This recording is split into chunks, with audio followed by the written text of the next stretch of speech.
kalau itu ada perintah pimpinan misalnya Kapolri, Ya. dan itu melanggar aturan, melanggar kode etik, bagaimana cara penanganannya? Kan harus ada nih. Presiden bisa memerintahkan Polri yang berada di bawah kepemimpinan beliau sebagai kepala negara, itu Kadipropam dinaikkan menjadi jenderal lokal dan dia bisa memeriksa Kapolri. Selain Dewan Kode Etik, ada Dewan Kehormatan Polri. Nah, kalau Bayangkara Tua ini tidak memberikan masukan pada Polri, berarti menganggap dirinya dulu bekerja untuk Polri di perusahaan, bukan mengabdi sebagai insan Polri Rastra Sewa Kotama. Setelah Presiden terbentuk dan Kapolri masuk di Komisi Reformasi, ya harus dibubarkan. Dinyatakan selesai Komisi Transformasi Reformasi yang dibentuk Kapolri tadi. Setelah polisi di bawah siapa dan sebagainya. Sebenarnya di bawah siapapun kalau kulturnya tidak berubah ya tetap sama. Sama aja ya.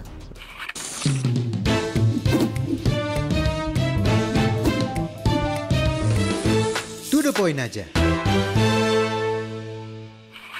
Halo Sobat Sindo, dari suara sirine yang nyaring, kini publik menuntut bening.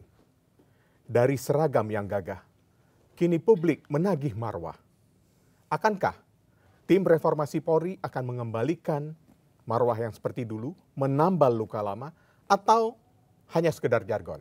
To the point aja, kita berbincang dengan Komjen Purnawirawan Ugroseno, Wakapolri periode 2013-2014. Selamat datang di To The Point aja, Pak Ugro. Terima kasih, selamat siang. Selamat datang Pak Ugro. Ini dari sirine yang nyaring, publik menanti yang bening. Ini marwahnya tempat tercoreng. Banyak tuntutan, terutama di aksi demo akhir Agustus 2025 yang publik menuntut reformasi Polri. Akhirnya Presiden resmi membentuk. Tapi dari tim yang ada, 5-nya dari anggota kepolisian. Bagaimana tanggapan Pak Ugro? Ya, saya melihat posisi atau komposisi Komisi Reformasi Polri ini diambil yang pertama dari para pemimpin di Polri ini, para Kapolri, sejak Pak Jokowi dilantik jadi presiden tahun 2014, tapi mulai 2015. Yaitu yang pertama ada Pak Badrodin, kemudian Pak Tito, Pak Idam Aziz, kemudian Pak Listio Sigit, ditambah satu lagi yang penasihat ahli Kapolri bidang Kamtipas yaitu Pak Doviri kan. Pak Doviri, Dan Pak Doviri kan juga masuk dalam lingkaran tahun itu. Betul. Nah, kemudian yang 5 ada Pak Jimli, Pak Mahfud, kemudian ada Menko Hukum Imipas ya Yusril, kemudian ada Pak Oto Hasibuan, Wamenko, kemudian ada Menkum. Betul Mas. Nah, tapi saya dengar ada tambah ibu-ibu nanti ada satu wanita mungkin jadi 11 mungkin ya. Oke. Mau masuk lagi 1? Ya, menurut penjelasan Pak Jimli kemarin mau ditambah 1. Jadi biar ganjil nanti kira-kira. Iya, kalau untuk keputusan biar pas voting ya. Bisa voting. Ya, oke. Mudah-mudahan penunjukan ini reformasi Polri ini kenapa harus dilakukan? Mengapa harus ada reformasi? Berarti ada periode yang diperlukan reformasi itu sejak 2015 sampai saat ini seperti itu. Kira-kira seperti itu yang dipilih untuk menjadi komisi reformasi tadi dari kepolisian.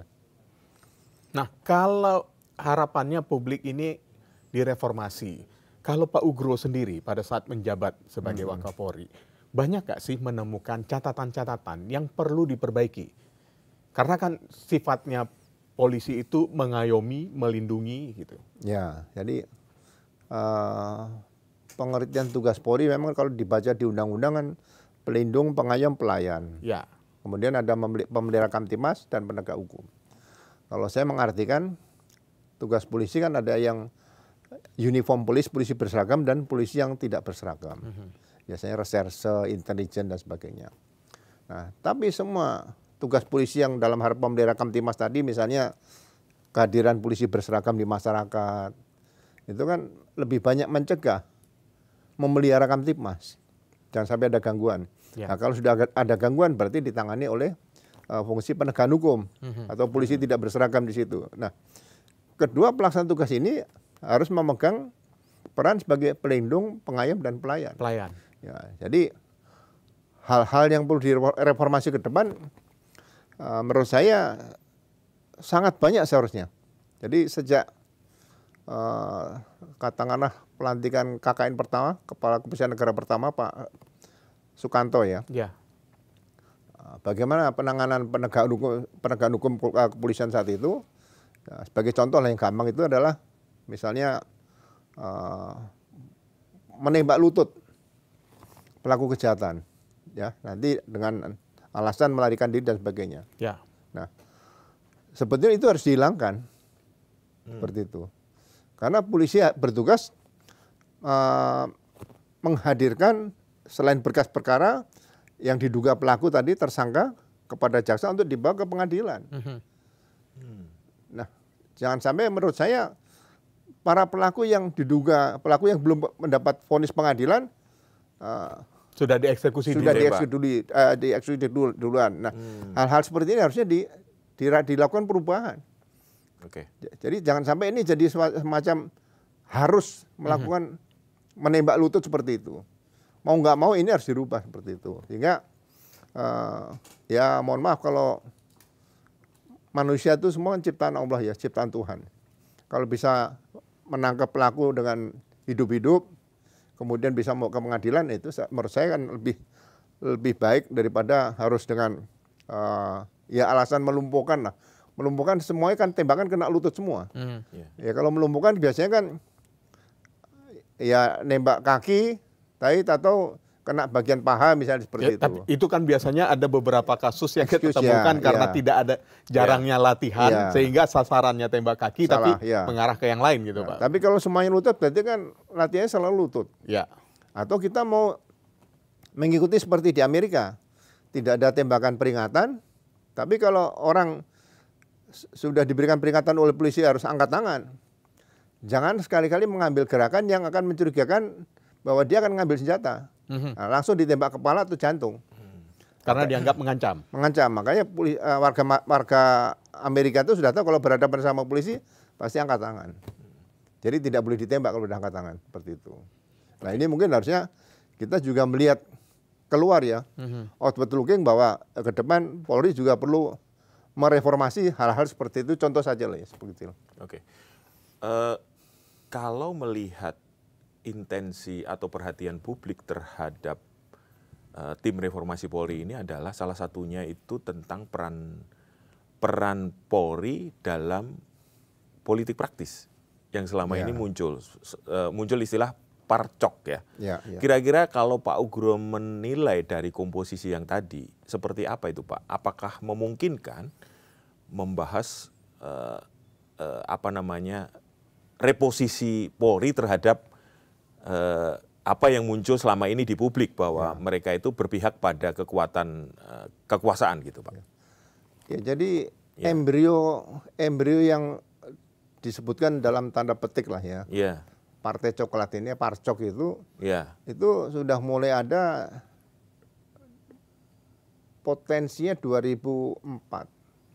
Oh 2004 sudah ada? Sudah ada. Okay. Tapi waktu itu kan tegas, kalau ada yang melanggar, ada Kapolri Banyumas dulu langsung ditindak. Oh ya, betul. Ada yang menyimpan bendera-bendera partai di TV Polres langsung ditindak dan sebagainya. Nah, itu masih bisa dicegah di situ. Ya. Nah, kemudian 2009 itu lebih tertutup. Tidak terlalu vulgar tapi tertutup lah, memihak beberapa ada beberapa kandidat ya. Nah, tapi 2014 itu sudah mulai nampak terbuka lagi, lebih berani memunculkan. Karena semua ditarik-tarik situ dengan iming-iming dan sebagainya. Makanya muncul 2014 ada pemberhentian Pak Sutarman Kapolri. Nah, itu sejak Pak Jokowi presiden kan. Nah, disinilah mulai tampak sekali sampai 2019.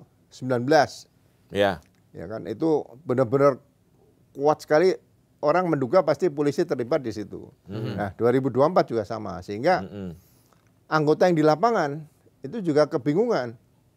Tidak mengikuti salah. Nah, ini dalam posisi seperti ini, anggota sebetulnya ingin mendapat kepastian bagaimana harus bertindak.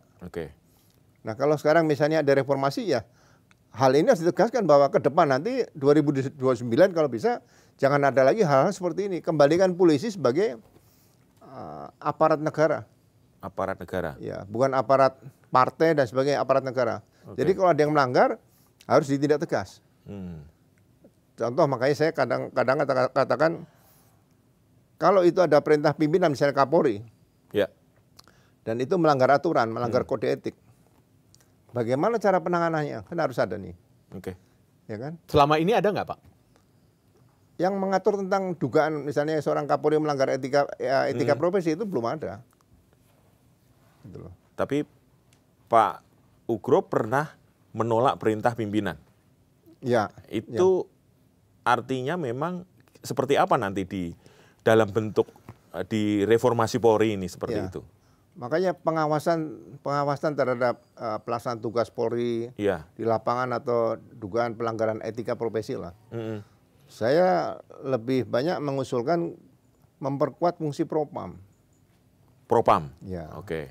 Propam kan sudah ada, karena Propam ini terbentuk sejak lahirnya Undang-Undang Kepolisian nomor 2 tahun 2002. Oke. Ya. Kenapa Propam diperkuat? Dan kenapa Propam harus dipimpin oleh bintang 3? Kalau ada indikasi seorang Kapolri melanggar kode etik atau etika profesi, Presiden bisa memerintahkan Polri yang berada di bawah kepemimpinan beliau sebagai kepala negara, itu Kadipropam dinaikkan menjadi jenderal lokal. Satu tingkat tapi lokal, hanya untuk menangani suatu kasus peristiwa tersebut. Dan dia bisa memeriksa Kapolri. Kan sama bintang 4. Karena levelnya sama ya? Bintangnya sama? Bintangnya sama. Nah, kalau dia sudah memeriksa Kapolri, kalau misalnya ada hasilnya melanggar, dilaporkan pada Presiden. Nanti Presiden yang mengambil keputusan? Iya, makanya mengambil keputusan, tapi harus melalui satu proses. Sidang kode etik? Nah, kalau Kapolri tidak perlu sidang kode etik, makanya perlu dibentuk, selain Dewan Kode Etik, ada Dewan Kehormatan Polri. Kalau TNI kan dulu ada Dewan Kehormatan. Ya, ada. Perwira. Ya. Ini Dewan Kehormatan Polri dibentuk. Nah, yang menyidangkan adalah Dewan Kehormatan Polri. Oke. Dan orang-orang yang berada di Dewan Kehormatan Polri, nah itu polisi aktif kah? Polisi aktif ada, tapi tidak terlalu banyak lah. Misalnya jumlahnya ganjil 11 lah katakan. Mungkin ada 2. Ya, mungkin yang memimpin tadi yang dari Polri Kadipropam tadi kan. Ya, Kadipropam. Karena bintangnya sudah jadi bintang 4 lokal gitu. Betul. Kemudian ada Irwasum mungkin ada di situ. Nah, kemudian dari luar, dari akademisi saja yang bisa memberikan masukan, memberikan pertimbangan di bidang kejiwaan, ya kan. Kemudian hal apa yang kira-kira berkaitan dengan IT misalnya ditemukan dan sebagainya. Nah, di situ yang akan mengambil keputusan. Gitu. Makanya selain Dewan Kode Etik, kalau saya harusnya dibentuk Dewan Kehormatan Polri. Di Mabes Polri itu untuk Dewan Kehormatan menyediakan anggota Polri berpangkat perwira ke atas. Kalau di Polda, Dewan Kehormatan Polri menyediakan pangkat brigadir ke bawah, seperti itu. Dewan Kehormatan ini institusi yang tetap atau ad hoc, Pak? Dia ad hoc. Ad hoc ketika terjadi dugaan pelanggaran kode etik oleh Kapolri. Iya. Jadi pelanggaran kode etik dibuktikan. Misalnya begini, sidang kode etik itu memutuskan terberat hanya menyatakan bahwa yang bersangkutan dinyatakan tidak layak. Nah, untuk menentukan tidak layak ini berarti harus maju ke pemberhentian tidak dengan hormat. Tapi masih ada pertimbangan di sini, diberikan kesempatan untuk menentukan dia memang tidak layak atau masih dianggap layak adalah melalui sidang Dewan Kehormatan Polri tadi. Kalau sidang Dewan Kehormatan Polri tadi menyatakan masih layak, berarti yang dinyatakan tidak layak tadi dianulir. Jadi tidak perlu ada banding seperti sekarang ini. Ya, sidang kode etik diputus PTDA ada banding. Ini bukan pengadilan biasa ini. Kode etik khusus nggak perlu banding. Nggak perlu banding, nggak ada banding ya? Nggak ada banding. Kalau Dewan Kehormatan menyatakan tidak layak, PTDA inkrah. Dia hanya diberikan kesempatan nanti ke Pengadilan Tata Usaha Negara, itu saja. Dan itu kalau memang tim Komite Reformasi Polri ini akan membuat revisi Undang-Undang Polri, Itu sebaiknya itu dimasukkan ya Pak? Dimasukkan, karena sekarang banyak masyarakat menilai itu sidang kode etik hanya main-main saja, nanti ada banding kan dirubah lagi. Hal ini kan menganggap sinis kepada Polri. Kita yang bayangkara tua lah kata itu kan kecewa juga, kenapa institusi kita selalu dihujat masyarakat, padahal itu ada hal yang bisa kita perbaiki dari dalam seperti itu. Artinya ini jadi prioritas ya Pak, mestinya dari komite. Iya, jadi komite juga menentukan bahwa masalah kepropaman ini, yang pertama, setiap calon anggota Polri yang baru, dia harus tahu apa yang boleh dan tidak boleh dilakukan anggota Polri. Jadi pelajaran propam ini harus lolos dulu.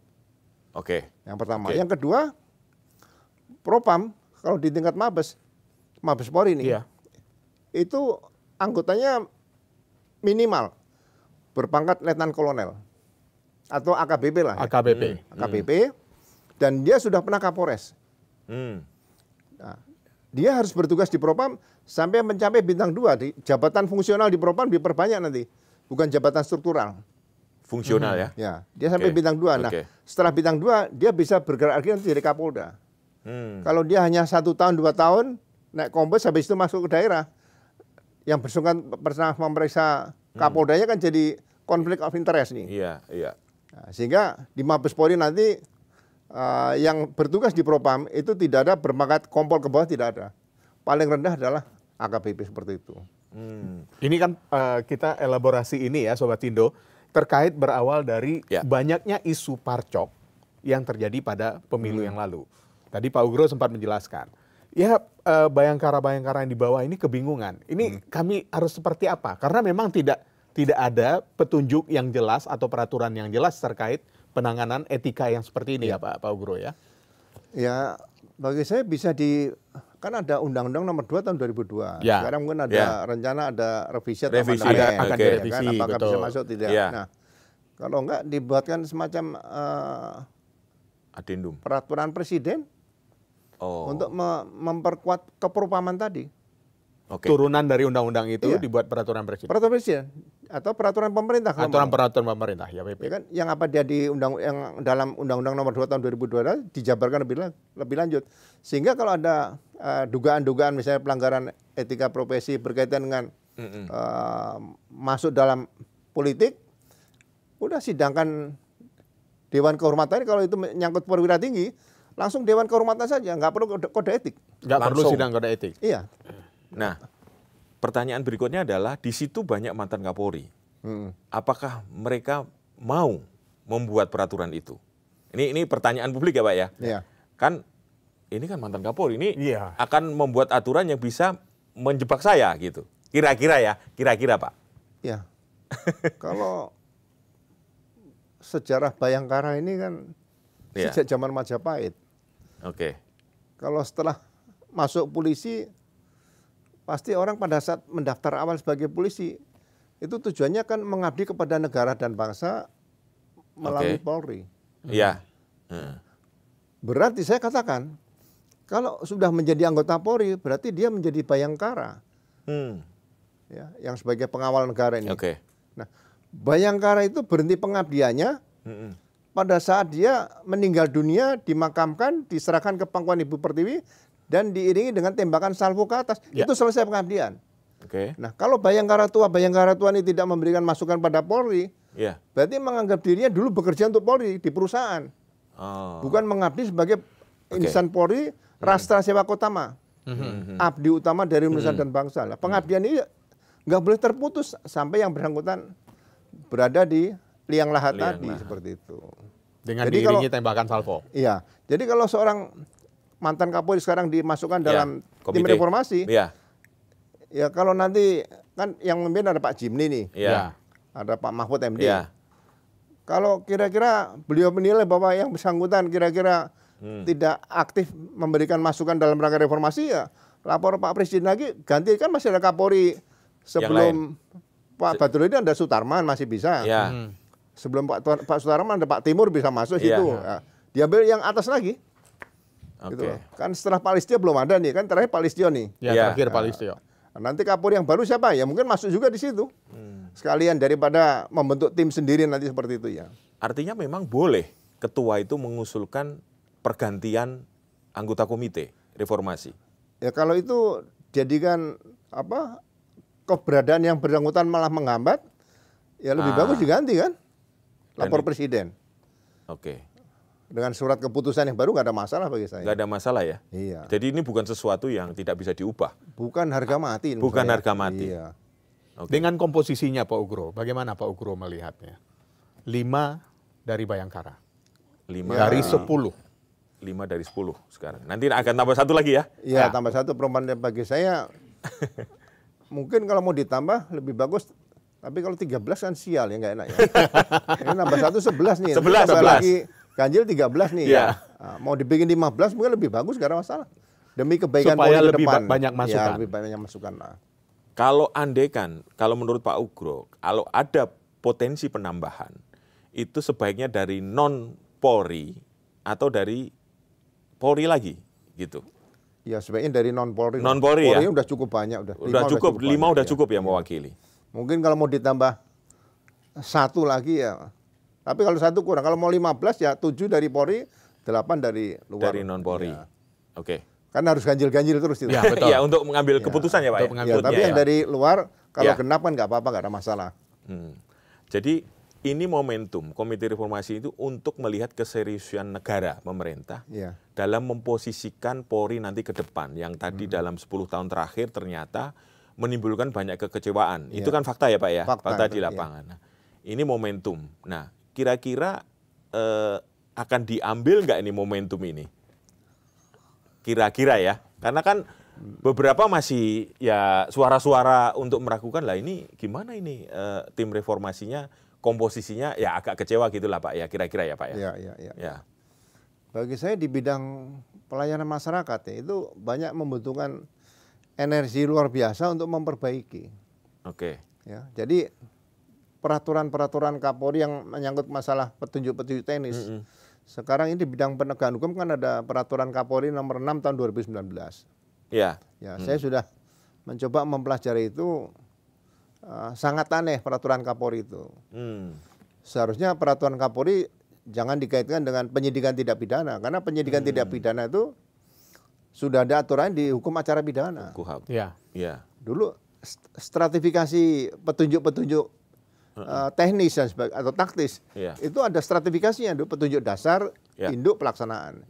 Nah kalau sudah ada petunjuk dasarnya itu di KUHAP, nah petunjuk dasarnya apa nih? Kapolri menjabarkan tadi, misalnya contoh, bagaimana menetapkan seseorang jadi tersangka. Ya.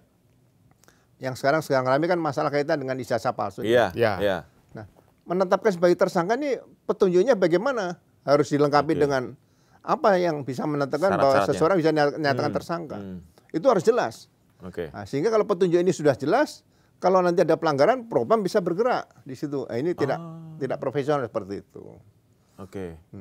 Jadi memang... apakah karena petunjuk yang tidak jelas ini sehingga akhirnya publik menilai jargon presisi itu sudah hanya sekedar basa-basi, Pak Bro? Nah, setelah dibentuk komisi reformasi dan Pak Kapolri sendiri masuk dalam komisi reformasi, kan itu sama dengan mengartikan mereformasi kebijakan presisi tadi secara tidak langsung loh. Iya, betul Pak. Harapannya gitu Pak. Iya, dan berarti itu kan komisi transformasi reformasi yang dibentuk Kapolri tadi ya sudah istirahat saja, nanti nunggu komisi reformasi ini bekerja seperti itu. Kapolri yang udah masuk komisi reformasi. Seperti itu. Mestinya begitu ya? Iya, jadi supaya nggak ada dua tim kesebelasan gitu loh. Ini ngomong-ngomong 2 tim, Pak Ugro, ngomong-ngomong 2 tim. Ini kan sebenarnya saat ini statusnya kalau publik melihat, itu masih ada 2 tim. Pertama, Komite Percepatan Reformasi Polri yang dibentuk oleh Presiden. Yang barusan dilantik. Berdasarkan keputusan Presiden nomor 122P tahun 2025. Tapi institusi Polri sendiri juga membentuk tim transformasi reformasi Polri.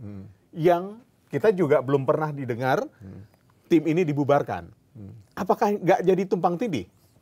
dengan keberadaan dua tim ini? Walaupun Kapolrinya ada jadi anggota di komite. Di komite reformasi. Ya, bagi saya supaya ajas legowo kan ada nih. Ya. Setelah presiden terbentuk dan Kapolri masuk di komisi reformasi ya harus dibubarkan. Dinyatakan selesai komisi transformasi reformasi yang dibentuk Kapolri tadi. Jadi nggak ada lagi tugas nanti ya semacam apakah akan diadu nanti ya. Hasilnya masing-masing. Kesan itu kan harus hilang. Oh, nggak boleh tuh Pak. Huh? Ya mestinya tidak begitu. Huh? Meskipun nanti yang di tim takutnya nanti rekomendasi dari komite keluar, rekomendasi dari tim yang dibentuk Kapolri juga keluar gitu Pak. Loh, iya. Publik semakin bingung lagi Pak. Makanya jadi ini jangan sampai membawa masyarakat dalam kondisi kebingungan. Iya, persis Pak. Ya, tidak membawa presiden dalam kebingungan. Nah, presiden tidak membawa Kapolri lebih kebingungan lagi. Komisi yang dibentuk bicara gini, komisi reformasi berbicara seperti ini. Ya menurut saya ya sudah kita serahkan, kan sudah diambil alih sama presiden sebagai kepala negara.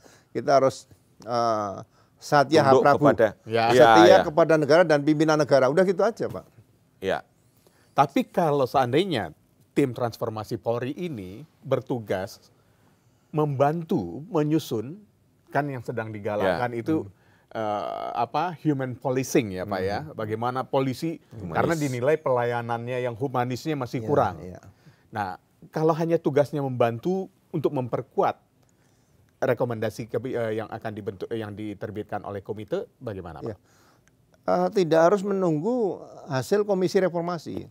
Ya, sekarang saya lihat misalnya Pak Wakapolri ya, Pak Dedi itu, saya pernah mampir bicara sebentar, menceritakan tentang dibentuknya Perwira Samapta sekarang. Karena waktu saya masih dinas aktif sebelum tahun 1998, itu di setiap Polres harus ada Perwira Samapta. Itu Panglima Perang Kamtibmas. Kamtibmas, ya. Itu Kapolres yang mengendalikan Kamtibmas di lapangan adalah Perwira Samapta ini. Kasatserse juga nggak bisa, cukup Perwira Samapta. Nah, di Polsek seharusnya juga ada Perwira Samapta, bukan bintara dulu, tapi perwira gitu loh. Nah, Perwira Samapta di Indonesia ini seharusnya kalau Polres dan Polresta itu ada 514 ya, sesuai dengan jumlah kabupaten kota kan? Iya. Berarti 514 Pamapta di Polres itu supaya tugasnya tidak terlalu capek. Kan sekarang jam kerja dilihat sesuai dengan internasional. 1 hari 10 jam, seminggu 40 jam. Nah itu berarti harus menyiapkan masing-masing Polres 6 Pamapta. Hitungan saya ini.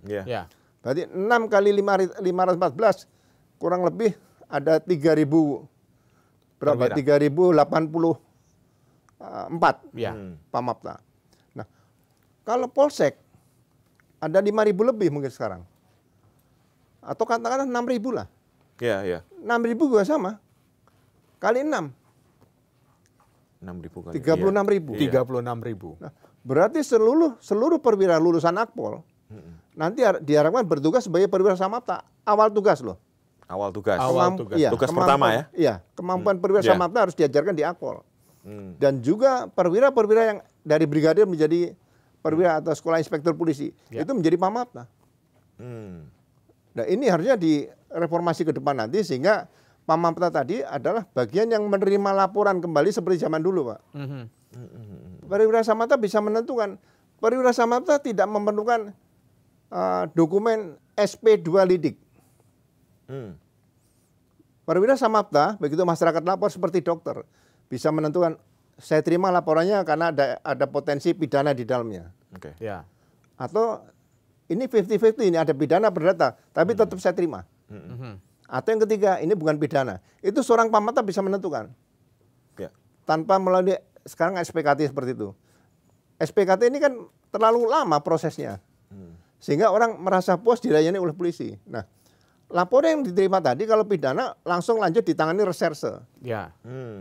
Yang tadi diduga pidana 50%, ada perdata 50%, juga di reserse. Nanti didalami. Kalau tidak cukup bukti, SP3 oleh reserse. Bukan SP2 lidik. Gitu loh.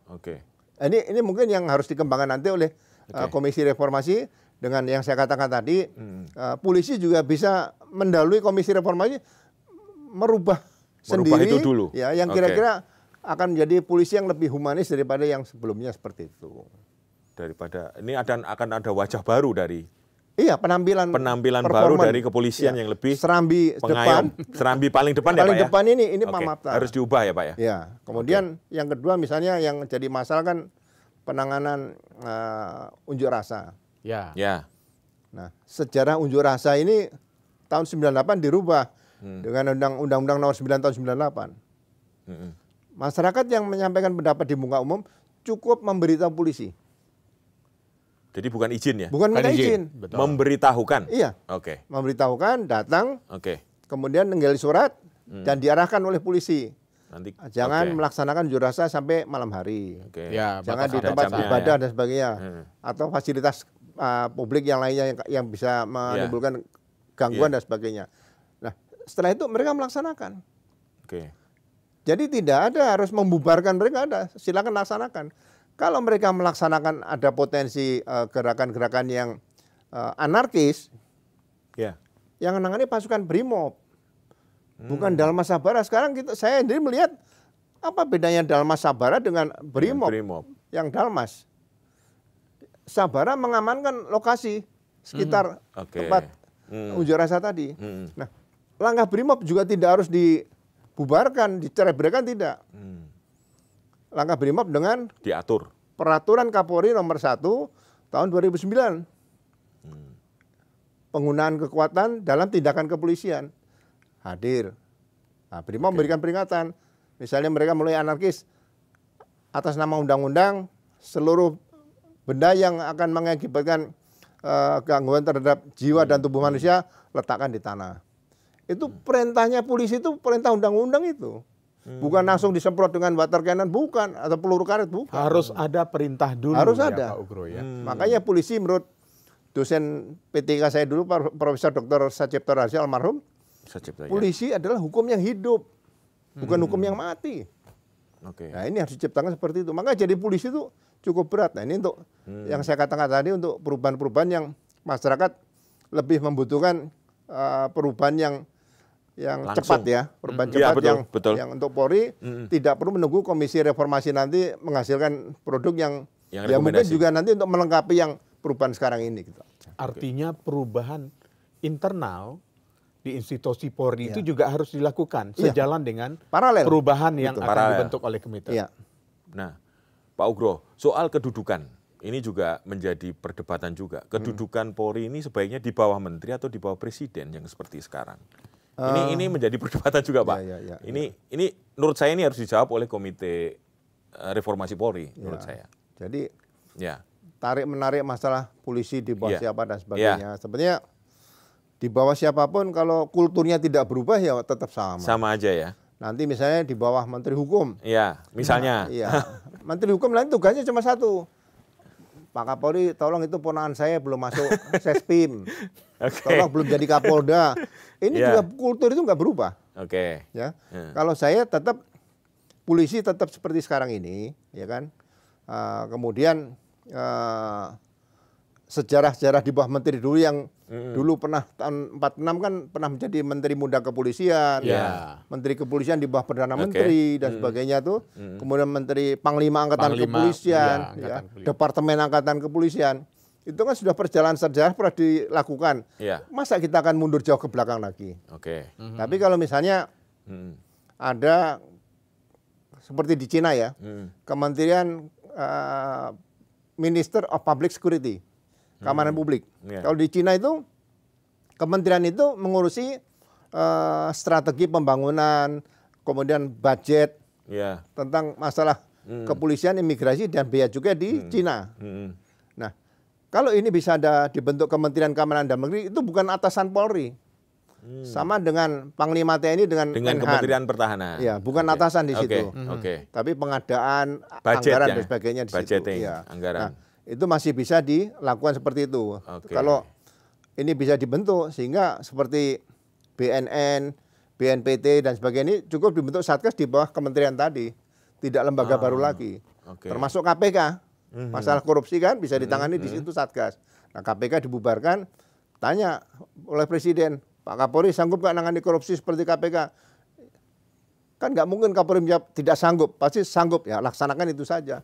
Sehingga tidak ada lembaga-lembaga baru ad hoc yang menangani hal-hal yang, ya saya melihatnya itu pekerjaan polisi semua ditarik keluar itu. Nah, saya kepingin polisi utuh lagi menjadi kepolisian negara Republik Indonesia seperti itu. Jadi Bayangkara ini jangan ditarik-tarik keluar, orang-orangnya ditaruh di lembaga KPK, taruh di lembaga kementerian gitu. Jadi benar-benar harus di dalam satu wadah. Sehingga itu lembaga wadah itulah yang harus diperkuat ya Pak Ugro. Iya, jadi makanya saya bilang gini, urusan cyber. Di Mabes Polri ada cyber. Di Polda ada cyber. Di Polres ada cyber. Ini harusnya bagi belum saya lagi ada lembaga khusus Badan Siber. Harusnya masalah pidana umum itu selesai di Polda. Tapi kalau ada kejahatan yang lintas provinsi bisa ditangani oleh Mabes Polri. Gitu loh. Tapi kalau Mabes Polri itu harusnya Kepala Badan Reserse Kriminal bidang transnasional crime misalnya itu. Itu bintang 3. Terus satu lagi bintang 3 lagi Kepala Badan Reserse Kriminal bidang narkotika. Terus bidang apa? Jadi yang di Mabes ini di Barreskrim itu serendah-rendahnya berpangkat sama Letnan Kolonel atau KBP. Dan dia sudah bisa membuat berita acara dalam bahasa Inggris. Sehingga TOEFL-nya paling nggak 500 atau 550. Jadi orang yang bertugas di Mabes Polri itu berpikir 2-3 kali, jangan wah saya mau bertugas di Mabes, nggak bisa. Nah, yang mayor ke bawah itu ditugaskan semua di Polda. Buat sebagai tempat belajar. Belajar dari mulai pangkat perwira pertama sampai Pamen Kompol sampai dia masuk Sespim itu ada di Polda, sampai dia menjadi Kapolres. Nah, masuk ke Mabes Polri nanti setelah jadi Kapolres. Gitu. Jadi ada jenjang yang harus dilalui. Itu yang harus dibenahi ke depan sehingga ya kalau kita lihat kan masih perwira pertama atau tugas di Barreskrim. Kan kasihan dia hanya untuk mohon maaf lah kalau dikatakan nutulen rapat seperti itu kan kasihan. Perwiranya ini kan mahal pendidikannya seperti itu. Kemudian karena perwira ini mahal pendidikannya tadi Pak Ugro singgung.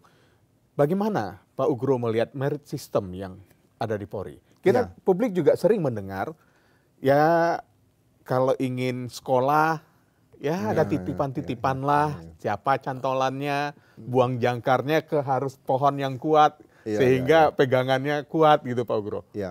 Jadi permasalahan itu kan cukup banyak. Ada yang menjadi ajudan menteri, ada yang menjadi pengawal menteri, ada ajudan Kapolri, ajudan Wakapolri dan sebagainya. Nanti pada saat minta pendidikan, minta fasilitas dan sebagainya. Nah, jadi ke depan geopendidikan kita harus ada. Saya pernah ketemu anggota di Pulau Seram, brigadir. Nah, saya tanya kenapa Dik nggak masuk sekolah perwira? Siap jenderal, kami nggak ada biaya untuk sekolah. Nanti kalau kami sekolah harus menyiapkan biaya untuk di rumah dan biaya selama di pendidikan. Dia nggak mampu. Nah, ke depan nanti pendidikan harusnya pendidikan jarak jauh. Jadi setelah melalui pendidikan pertama atau pendidikan pembentukan, semua pendidikan polisi pengembangan selanjutnya itu harus perintah. Anda sekolah SIP seperti itu. Anda sekolah misalnya apa lagi itu perintah. Jadi tidak ada lagi nanti harus seleksi, wah saya nggak masuk kuota tapi saya lolos, udah nggak ada lagi. Sehingga anggota tidak resah kapan saatnya sekolah. Dan sekolah itu tidak perlu berangkat ke Lembang, berangkat ke Sukabumi. Cukup dari mana dia bertugas dengan jarak jauh. Nah, sehingga anggota yang merasa punya kemampuan, kecewa, punya kemampuan, nggak bisa sekolah itu harus hilang. Nggak ada titipan-titipan lagi seperti itu. Nah ini kalau bisa dicapai, ya mudah-mudahan tinggal diperbaiki dalam bidang tugasnya. Termasuk sampai pendidikan Sespimti gitu. Sampai Sespimti. Jadi nggak usah lagi berangkat ke Lembang lagi. Cukup misalnya Direktur Sabara Polda Nangro Aceh Darussalam misalnya. Masuk Sespimti dari sana aja. Nanti pada saat upacara pembukaan ya bisa dilaksanakan jarak jauh, bisa juga datang ke kampus. Ya ke kampus kan hanya mungkin administrasi lah, foto di situ. Nah, penutupan nanti bisa dilaksanakan di kampus. Jadi selama pendidikan dia tetap di wilayah. Nah, itu keuntungan bagi para tenaga pengajar di pendidikan Polri. Dia bisa keliling Indonesia. Jadi dibalik ya polanya. Bukan siswa. Mereka yang datang dikumpulkan di sini, tapi gurunya yang jalan-jalan ke seluruh Indonesia. Menarik. Satu hal lagi yang menjadi perhatian masyarakat luas adalah budget polisi ini besar. Nah, ini Pak, ini bahkan dibandingkan dengan yang lain-lain ya, kementerian lain pun membuat wah ini enak sekali ya gitu. Kira-kira gimana nih Pak, harus direview oleh tim Komite Reformasi Polri sehingga tidak muncul lagi seperti itu. Ya, sekarang kebutuhannya apa sebenarnya gitu Mas? Nah, seperti saya pernah jadi Kasat Serse 2 kali di kota besar, Jakarta Pusat sama Surabaya. Nah, apakah sebutan uang penyidikan itu masih perlu? Ada perkara ringan, sedang dan berat. Enggak jelas. Apakah pembunuhan itu perkara berat? Padahal pembunuhan itu bisa perkara ringan. Barang bukti ada, alat bukti bisa dilengkapi, saksi cukup misalnya, nangkep pelaku tinggal nangkep. Kan nggak perlu uang penyidikan. Yang diperlukan itu bagaimana seorang reserse mau berangkat meriksa orang misalnya dari Jakarta ke Medan, dari Jakarta ke Kalimantan, Sulawesi sampai Papua, itu dibiayai oleh negara. Itu bisa dipertanggungjawabkan sehingga anggota merasa tidak perlu lagi cari-cari uang keluar dari anggaran situ udah bisa dipenuhi. Itu daripada ini nanti perkara ringan udah jadi berkas, baru ini pertanggungjawabkan ini perkara ringan. Itu kan membuat pusing kepala juga. Tapi kalau siap dan saya ingin mengejar pelaku dugaan ada di Cirebon. Naik apa? Naik pesawat nggak mungkin kan? Jalan darat, oke kasih misalnya hotel dan sebagainya 5 juta, berangkat udah. Tidak boleh cari-cari orang di luar lagi, dari situ udah cukup menurut saya. Nah itu mungkin perlu disusun kembali seperti itu. Artinya polisi itu fokus di tugasnya secara profesional, sementara anggarannya itu ada yang ngatur sendiri gitu. Kira-kira gitu nggak? Iya, anggaran yang ngatur kan bagian keuangan nih. Iya. Tapi yang penting kan polisi kan bisa menggunakan kredit card nih.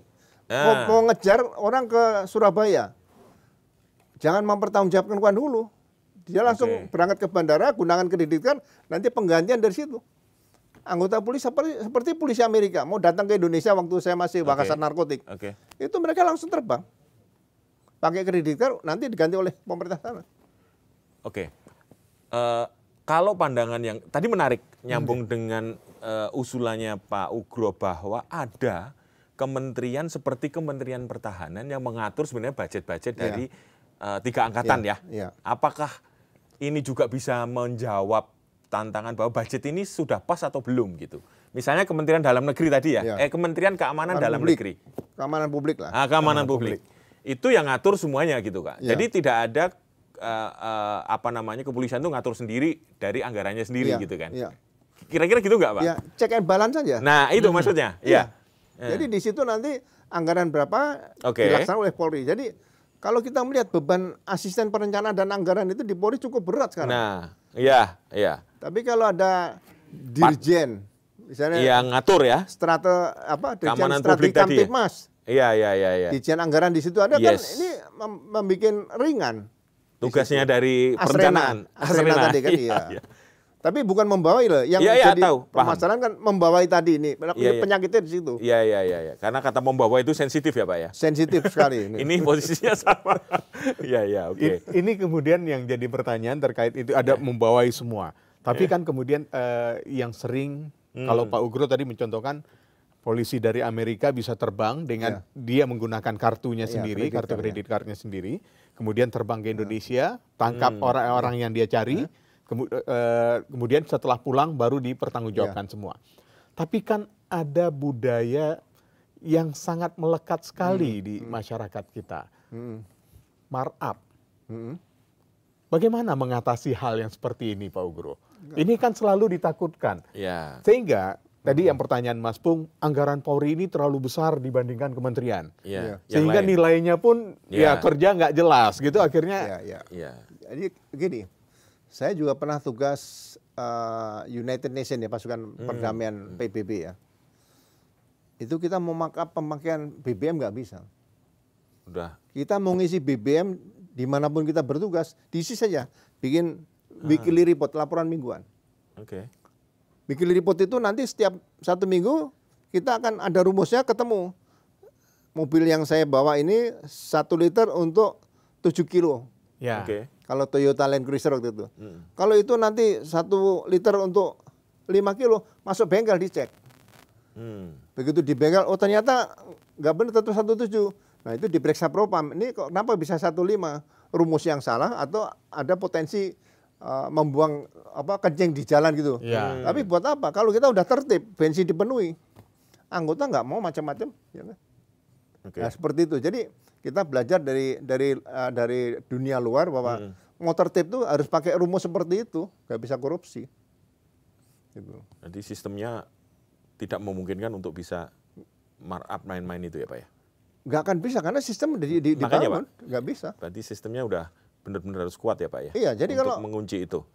Kalau misalnya gini, ya bayangan saya Barreskrim itu kalau tugas di bagian penyidikan kejahatan transnasional lah.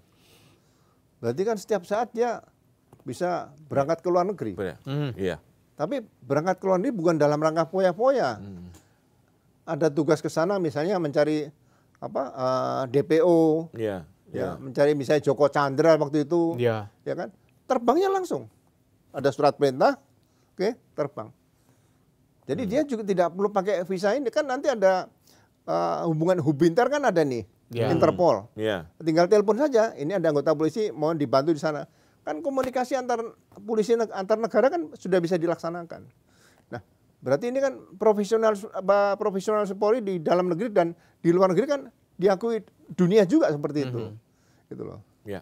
Itu yang saya harapkan bahwa ya Barreskrim itu tidak lagi mengurusi hal-hal yang berkaitan dengan tindak pidana umum. Tindak pidana umum dasarnya di Polda. Barreskrim ini benar-benar qualified lah. Spesial ya. Ya, bahasa Inggrisnya TOEFL-nya 550 dan dia juga sudah sering melakukan penyidikan di luar negeri, penangkapan di luar negeri dan sebagainya seperti itu. Dan itu harus sebaiknya tercantum di dalam entah apapun namanya regulasinya, apakah dalam petunjuk teknis kah atau petunjuk pelaksanaan kah gitu. Nanti pasti ada reformasi di bidang organisasi.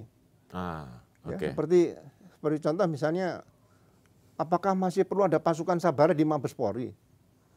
Apakah Mabes Polri tidak dipimpin oleh Kabaharkam yang memimpin hanya strategi tentang Harkam Tipmas? Ya. Jadi Kabaharkam namanya Kepala Badan Strategi Pemeliharaan Kamtipmas. Tidak perlu lagi Kabaharkam langsung ada membawa sabara, di situ ada pasukan, ada misalnya Binmas dan sebagainya. Seperti itu. Ini perlu ada suatu analisa yang jelas organisasi Polri ini di Mabes seperti apa. Ya kan? Kalau kita lihat tahun 80-an Kabareskrim kan cukup dipimpin bintang 1. Nah, sekarang bintang 3 karena udah perkembangan zaman ya. Tapi jangan disebut Kabareskrim saja, tapi Kabareskrim dipecah-pecah lagi, ya bintang 3 diperbanyak. Malah kalau perlu Kapolda tuh bintang 3. Jadi tidak perlu lagi ada polisi yang cari bintang 3 keluar ke kementerian. Ya bagi saya yang sehingga itu karir pernya lebih jelas di internal ya Pak. Iya, piramida kepangkatan di situ. Jadi kalau Kapolda semuanya bintang 3, Gubernur Akpol bintang 3, Kepala Badan Penelitian dan Pengembangan Litbang bintang 3. Mana lagi terserah. Ya, kasihkan bintang 3. Sehingga kalau mencari calon Kapolri nanti ada bintang 3 yang memang promosi masuk ke situ, ada juga yang sudah pemantapan. Nah, seperti dulu ada Kapolda tipe A, tipe B, malah ada tipe C dulu. Nah, ini sama nanti. Sekarang kan hanya 3 A dan B. Jadi ada bintang 3 tua, ada bintang 3 muda kan gitu kira-kira gitu. Jadi pada saat pemilihan Wakapolri nanti atau calon Kapolri lebih mudah. Yang punya prestasi kan? Ya. Dulu tahun 86 ya. Itu memilih Kapolri Pak Panglima beliau itu Pak Beni Murdani. Itu semuanya diambil dari PTK Angkatan 7. 7 orang. Begitu dilihat yang potensial Pak Sanusi waktu itu, dipanggil semuanya. Pak Beni Murdani di Solo waktu itu, atau di Jogja saya lupa. Sampaikan, ini yang ditunjuk jadi Kapolri nanti kawanmu semua namanya Sanusi. Yang lain dukung. Udah selesai. Gitu loh. Dan itu memang ya kalau dibilang urut kacang ya kan. Iya. PTK 7 kemudian diganti PTK 9. 8 nggak kebagian karena mepet usianya. Jadi jangan diberi habis 7 8. Pas 7 pasti 9 dan nggak mungkin ke 10 atau 11. Ini masih jauh. Masih ada kesempatan dan yang diberikan ada PTK 9. Nah, hal-hal seperti ini itu menjadi normal. Jadi ya presiden itu harusnya percaya bahwa calon-calon Kapolri itu yang milih adalah Mabes Polri sendiri sesuai ketentuan. Nah, nanti presiden minta pertimbangan sama misalnya Kompolnas, PPATK, KPK, mungkin ada perwira tinggi senior lainnya. Ini kira-kira usulan Mabes Polri untuk calon Kapolri cocok nggak? Kalau udah cocok ya udah tentukan seperti itu aja. Setelah ditentukan cocok atau enggaknya, perlukah fit and proper test di DPR itu? Nah, itu karena ini kan menjadi proses politik, sehingga ada tekanan politik kemudian yang muncul. Bagi saya itu kan bunga-bunga reformasi seolah-olah akhirnya ya utang budi, utang jasa di situ. Menurut saya zaman Pak Anton Sujarwo dulu juga nggak ada lewat fit and proper, juga beliau berprestasi jadi Kapolri. Pak Sanusi juga nggak ada. Pak Waludin apalagi nggak ada yang berani milih Pak Waludin waktu itu kan, seperti itu. Jadi ya pertimbangannya kalau bisa tidak perlu fit and proper lebih bagus menurut saya. Biar tidak ada beban lah. Tidak ada beban politik ya, Pak Ugro ya. Jadi percayakan pada organisasi Polri yang sudah ditata rapi tadi ya Pak ya. Nah, terus yang satu lagi orang kadang-kadang lupa pasal 3 Undang-Undang Kepolisian. Polisi harus sering membaca itu karena sebagai penanggung jawab fungsi pemerintah di bidang kepolisian tadi. Polisi itu sebenarnya tidak sendiri. Polisi itu dibantu oleh kepolisian khusus, penyidik pegawai negeri sipil, dan Pamswakarsa. Nah, sekarang seperti undang-undang, mohon maaf loh saya katakan, undang-undang IT itu sebenarnya kenapa nggak cukup PPNS-nya Komdigi? Kalau ada ujaran kebencian sana di daerah Blora misalnya, kampungnya Pak Menteri Imigrasi dan Pemasarakatan tuh Pak Agus itu kan, cukup ditangani oleh PPNS di kabupaten situ aja, ngapain lo tarik ke Mabes Polri misalnya seperti itu. Ya kan. Kemudian yang satu masalah pertanahan. Pertanahan kan ada PPN. Dan ada PPNS juga. BPN. Kalau nanti PPNS BPN atau pejabat BPN yang melanggar undang-undang pidana umum baru ditangani oleh aparat kepolisian. Sekarang tari-tarian begitu ada masalah, BPN bilang nunggu penyidikan polisi. Polisi nanti minta ahli, ya BPN jadikan staf ahli nggak pernah kerja di BPN, hanya memberikan keterangan di polisi tiap hari, kan capek. Akhirnya masalah tanah tidak akan pernah selesai seperti itu. Nah, ini mungkin perlu direformasi juga penyidikan itu, bahwa tidak semuanya harus melalui Polri, tapi melalui PPNS tadi perlu di empowering lagi ya, sehingga semua urusan-urusan yang berkaitan dengan dugaan pidana dalam undang-undang tertentu atau undang-undang khusus itu bisa diselesaikan juga. Kayaknya banyak yang tugasnya Komite Reformasi ini. Dan sangat kompleks ternyata. Kompleks, memang harus. Nah, tapi kan kita tidak bisa publik ya, masyarakat ya. Justru ini kan juga tidak bisa berlama-lama, Pak. Terhadap kinerjanya Reformasi Polri ini betul-betul jadi perhatian ya, terutama teman-teman yang kemarin turun di Agustus ya, yang salah satunya adalah itu. Kira-kira batas waktunya berapa nih kira-kira untuk Komite Reformasi untuk bekerja? Sampai akhirnya dia menyampaikan rekomendasi kepada Presiden yang seperti disampaikan Presiden. Saya rasa kalau paralel kan Kapolri ada di situ ya. Ya, jadi mungkin hal-hal yang kira-kira tidak perlu lagi dibicarakan di Komisi Reformasi, tapi sudah dilaksanakan oleh Polri dan bagus hasilnya ya. Langsung ya? Ya, mungkin 3 atau mungkin paling lama 6 bulan selesai lah. Harus selesai. Ya. Tapi jangan menunggu. Yang tahu polisi baik atau buruk kan polisi sendiri nih. Iya. Lakukan apa yang terbaik untuk polisi mulai sekarang ini gitu aja. Apalagi dengan ada 5 dari Bayangkara itu tadi, harusnya bisa lah, paham lah seharusnya permasalahannya Pak Ugro ya. Saya melihat kan 5 nih, Pak Badrodin, Adi Makayasa, terbaik. Kemudian Tito Karnavian, Pak Tito ini juga Adi Makayasa, terbaik kan. Pak Idam Aziz juga Adi Makayasa nih. Pak Doviri juga sama Adi Makayasa. Pak Listio nggak tahu Adi Makayasa nggak, mungkin Adi Makayasa juga nih. Nah ini kalau semua Adi Makayasa nggak bisa menyelesaikan, buat apa sebutan Adi Makayasa? Menurut saya kan itu tanggung jawab moral loh. Kalau saya kan bukan Adi Makayasa, kalau di bawahnya Adi Makayasa saya gitu. Jadi 6 bulan waktu yang cukup fair untuk mereka bekerja. 6 bulan. 6 bulan. Ya. Cukup Oke. ya. Satu lagi, bagaimana publik yang belum terwakili dari situ itu bisa menyampaikan aspirasinya kepada komite, Pak? Ya, Gimana, Pak? itu yang sekarang banyak beredar kan no viral no justice. Iya. Ya, tapi Pak Mahfud udah cepet nanggap masalah ijazah penetapan Roy Suryo dan kawan sebagai tersangka sudah memberikan statement seperti itu. Jadi Pak Mahfud MD ini tidak lepas dari masalah media sosial di situ. Iya. Tapi lebih bagus lagi kalau memang di tim ini dibentuk semacam podcast lah di situ, menghadirkan beberapa tokoh masyarakat yang untuk bisa menyampaikan pendapat di situ lebih bagus. Mudah-mudahan pendapat yang dari sini bisa diserap juga ya untuk para komite reformasi yang bekerja. Tapi ngomong-ngomong nih, karena Pak Ugro sudah nyinggung Pak Mahfud bicara soal ijazah. Tadi juga di awal bicara soal penetapan tersangkanya Roy Suryo. Saya jadi ingat Pak Ugro ini sempat memberikan pesan pada saat acaranya Roy Suryo di Gedung Juang kalau saya tidak salah ya Pak ya. Pak Ugro menyampaikan ya harusnya Roy dan kawan-kawan juga mengejar KPU untuk membuktikan ijazah, keaslian ijazah. Nah, apa sebenarnya yang dimaksud oleh, atau jangan-jangan penetapan tersangka ini salah sehingga harus mengejarnya ke yang lain gitu Pak Ugro? Enggak, jadi gini, beda ijazah palsu dengan uang palsu. Undang-undang juga berbeda. Ya kan? Kita nyimpan uang palsu kalau ketahuan juga bisa diproses. Betul. Ya kan? Apalagi menggunakan. Nah, sekarang kalau saya punya ijazah palsu dan saya sembunyikan atau saya bakar nih, apakah saya tidak bisa diproses?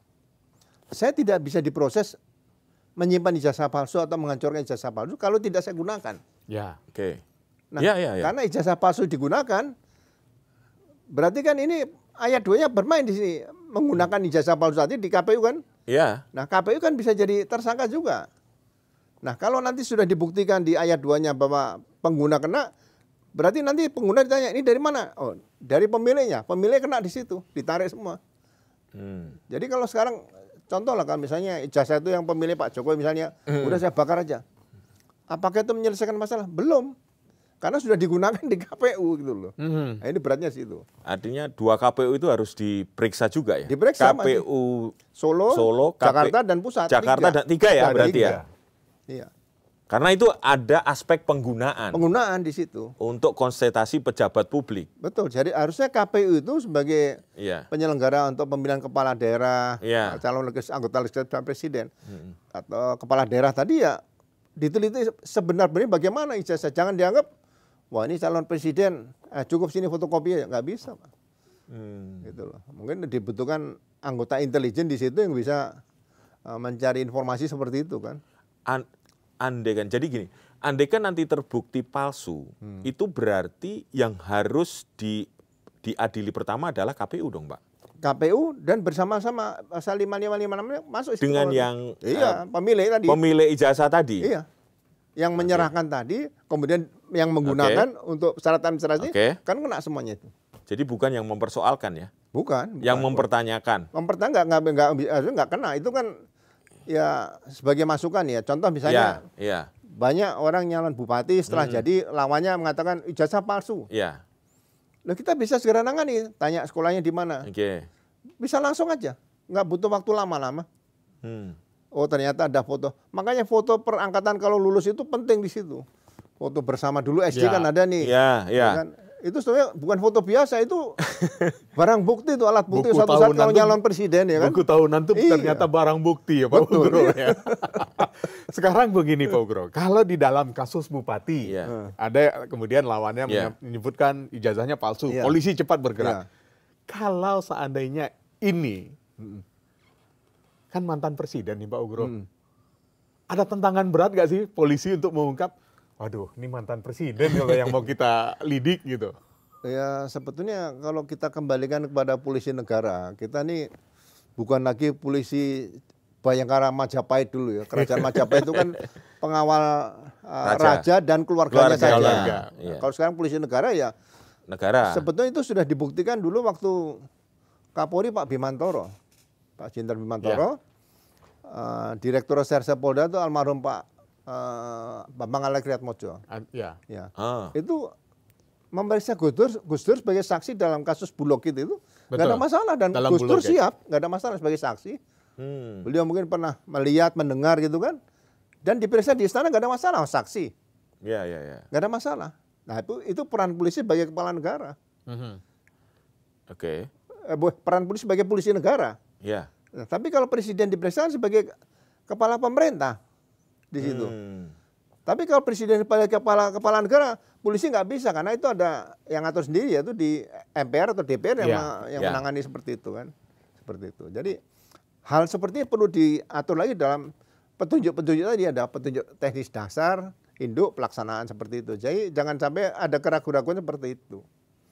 Sehingga yang akan melaksanakan di bawah tidak ada keraguan dalam menjalankan tugas. Meskipun nurani mereka bilang, oh ini sebenarnya salah. Tapi karena tidak ada petunjuk yang jelas, akhirnya mereka jadi ragu untuk melakukan itu ya Pak Ugro ya. Iya, mungkin ke depan ya perlu ditinjau kembali. Jadi mungkin terlalu ekstrim saya katakan gini. Dulu Polri kan bagian dari ABRI. Iya. Ya. Jadi ajudan presiden itu ada TNI, darat, laut, udara, ada polisi 4. Betul. Ya kan? Nah, ke depan apakah masih diperlukan polisi sebagai murni aparat negara menjadi ajudan presiden nih? Kalau TNI kan memang sebagai pengawal penegak kedaulatan. Ya. Salah satu kedaulatan negara kan adalah mengamankan presiden.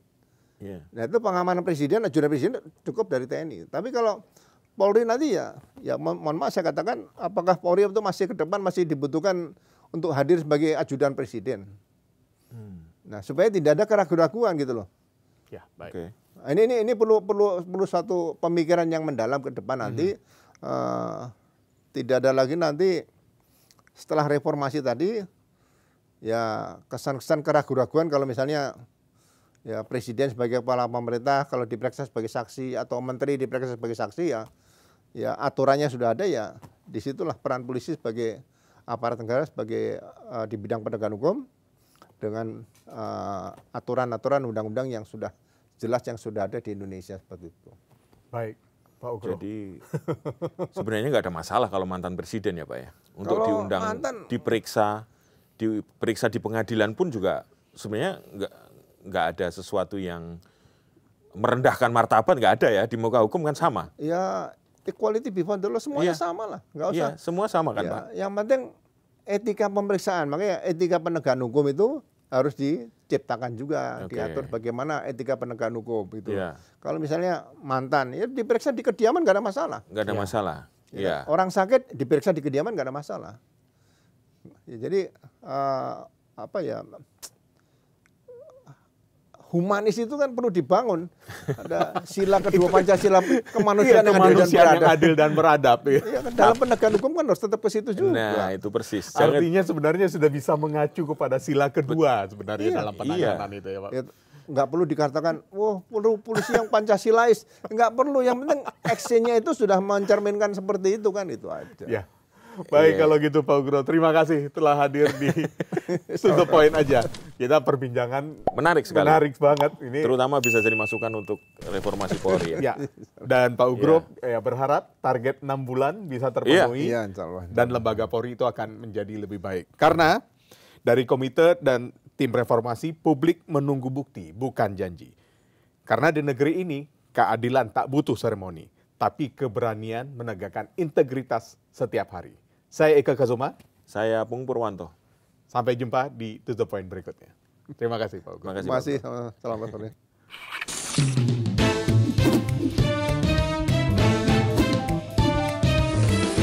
To The Point aja.